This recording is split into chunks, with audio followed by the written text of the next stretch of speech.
हाँ। क्लास 7 का इतिहास है। ये चैप्टर नंबर कितना है? 2। राजा और उनके राज, क्या इसका नाम है? ठीक है ना। तो आज हम जानेंगे नागवट प्रथम के बारे में। नागवट प्रथम के बारे में उन्होंने क्या उपलब्धि हासिल की थी, ठीक है ना। उनको क्या उपलब्धि प्राप्त हुआ था, तो ध्यान दो।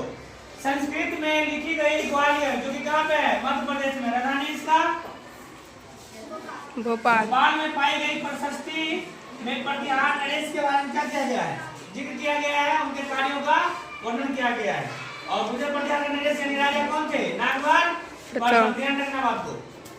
तो ध्यान दो, आंध्र प्रदेश, आंध्र और सैंडव जो किसका भाग था? सिंध का।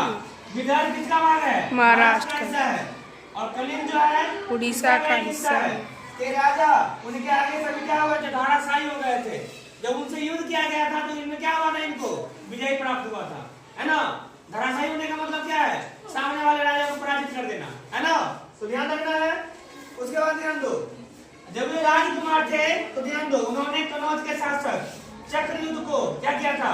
विचित किया था। हमको लग रहा है बेइज्जती करने वाला बात यहाँ पे हो रहा है। और उन्होंने बंग, जो कि बंगाल का हिस्सा है, कहाँ का हिस्सा है? बंगाल का।